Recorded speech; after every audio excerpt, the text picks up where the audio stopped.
तू माझ्या लायकीचा नाहीस अमोल. आरशात चेहरा बघितलायस का तुझा?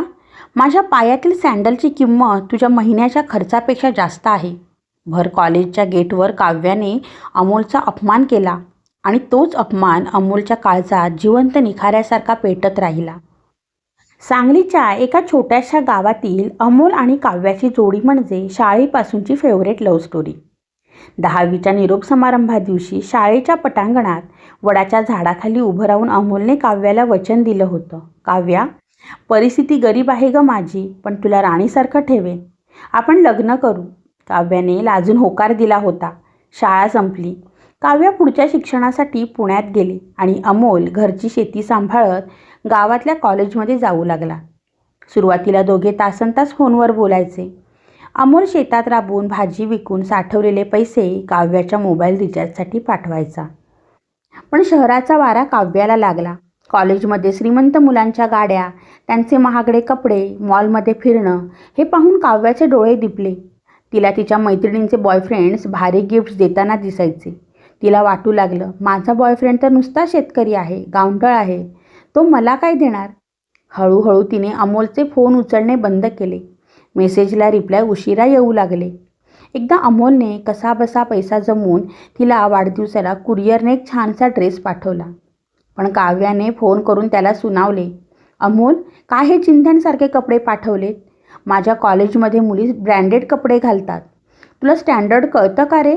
अमोलच्या मनाला खूप लागलं, पण प्रेमापोटी तो गप्प राहिला. काही दिवसातच काव्याने कॉलेजमधल्या निलेश नावाच्या एका श्रीमंत मुलाशी मैत्री केली. निलेश तिला कारमधून फिरवायचा, महागड्या हॉटेलमध्ये न्यायचा. अमोलला हे मित्रांकडून कळलं तेव्हा तो कोलमडला. तो रडत तिला फोन करू लागला, पण तिने नंबर ब्लॉक केला. त्याने वेड्यासारखे तिच्या मैत्रिणींचे नंबर मिळवले, त्यांना विनवण्या केल्या. प्लीज ताई, एकदा माझं काव्याशी बोलणं करून द्या, मी तिच्याशिवाय मरून जाईल. पण त्या मैत्रिणींनी उलट त्याची चेष्टा केली. अमोलला राहावलं नाही. तो तसाच एसटीने पुण्यात आला. तिचा कॉलेजच्या गेटवर तासनतास उभा राहिला. दुपार झाली. काव्या निलेशच्या कारमधून खाली उतरली. ती खूप मॉडर्न दिसत होती. अमोल धावत तिच्या जवळ गेला. काव्या, त्याचे डोळे भरले होते. तिने रागाने मागे वळून पाहिले. तू इथे काय करतोयस भिक्कारड्यासारखा? अमोलने तिचे हात पकडले. तो गुडघ्यावर बसला. काव्या, तोडू नकोस ग आपलं नातं. मी खूप प्रेम करतो तुझ्यावर. मी मेहनत करीन, तुला हवं ते देईन, पण मला सोडून जाऊ नकोस. तो ढसाढसा रडत होता. कॉलेजची मुलं जमा झाली. काव्याच्या मैत्रिणी कुत्सितपणे हसल्या.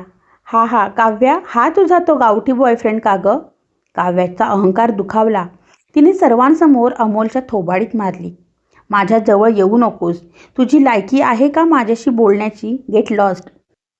तेवढ्यात निलेश आला. ए, कोण रे तू? माझ्या गर्लफ्रेंडला त्रास देतोस? निलेशने आणि त्याच्या मित्रांनी मिळून अमोलला लाथाबुक्क्यांनी तुडवलं. अमोल रक्ताळला. कपडे फाटले, पण त्याची नजर फक्त काव्यावर होती. पण काव्याने एकदाही त्याला वाचवायचा प्रयत्न केला नाही. उलट ती निलेशच्या हातात हात घालून तिथून निघून गेली. त्या दिवशी पुणे स्टेशनवर बसून अमोल रात्रभर रडला. पण त्या अश्रूंसोबतच त्याच्यातल्या जुन्या प्रेमवेड्या मुलाचा अंत झाला होता. त्याने ठरवलं, आता प्रेम नाही, जिद्द पेटवायची. ज्या लायकीवरून तिने मला हिणवलं ती लायकी कमवून दाखवायची. अमोल गावी परतला. त्याने स्वतःला खोलीत कोंडून घेतलं. शेतीसोबतच त्याने MPSCचा अभ्यास सुरू केला. दिवस रात्र एक केली. लोकांच्या टोमण्यांकडे लक्ष दिलं नाही. 7 वर्षानंतर सांगलीच्या जिल्हाधिकारी कार्यालयात लोकांची गर्दी होती. काव्या एका फाईलसाठी हेलपाटे मारत होती. निलेशचा बिझनेस जुगारात आणि व्यसनात बुडाला होता. त्याच्या जमिनीचा लिलाव होणार होता आणि तो थांबवण्यासाठी एका वरिष्ठ अधिकाऱ्याची सही हवी होती. शिपायाने नाव पुकारले. मिसेस काव्या निलेश कदम साहेबांनी आत बोलावलंय. काव्या केबिनमध्ये गेली. ती रडवेली झाली होती. सर प्लीज, आमचं घर वाचवा. ही सही नाही मिळाली तर आम्ही रस्त्यावर येऊ.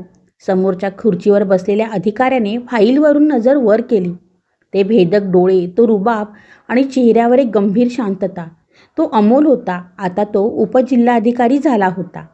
काव्याच्या पायाखालची जमीनच सरकली. तिचे शब्द तोंडातच अडकले. अमोल तू? अमोलने शांतपणे पेन उघडलं. तिच्याकडे बघून तो हसला नाही की रागवलाही नाही. त्याच्या नजरेत आता प्रेम नव्हतं, फक्त कर्तव्य होतं. त्याने फाईलवर सही केली आणि फाईल तिच्याकडे सरकवली. काव्याला रडू कोसळलं. अमोल, मला माफ कर. मी खूप मोठी चूक केली. त्या निलेशने मला बर्बाद केलं. तुझं प्रेम. अमोलने हात वर करून तिला थांबवलं. मॅडम, तुमचं काम झालंय. तुम्ही जाऊ शकता. बाहेर खूप लोक ताटकळत आहेत. अमोल, एकदा तरी बोल ना, तिने विनवणी केली. अमोलने शिपायाला बेल वाजून बोलावलं आणि शांतपणे म्हणाला, ज्या मुलाला तू कॉलेजच्या गेटवर मारलंस तो तिथेच मेला. या खुर्चीवर जो बसलाय तो फक्त एक अधिकारी आहे. आणि हो, जाताना गेटवरच्या वॉचमनला सलाम करून जा. कारण 7 वर्षापूर्वी एका भिकारी समजल्या जाणाऱ्या मुलामुळेच आज तुला ही सही मिळाली आहे. काव्या फाईल छातीशी धरून रडत केबिन बाहेर पडली. तिला आज कळलं होतं की ती ज्याला दगड समजून सोडून गेली होती तो खरं तर हिरा होता, जो आता तिच्या नशिबात उरला नव्हता.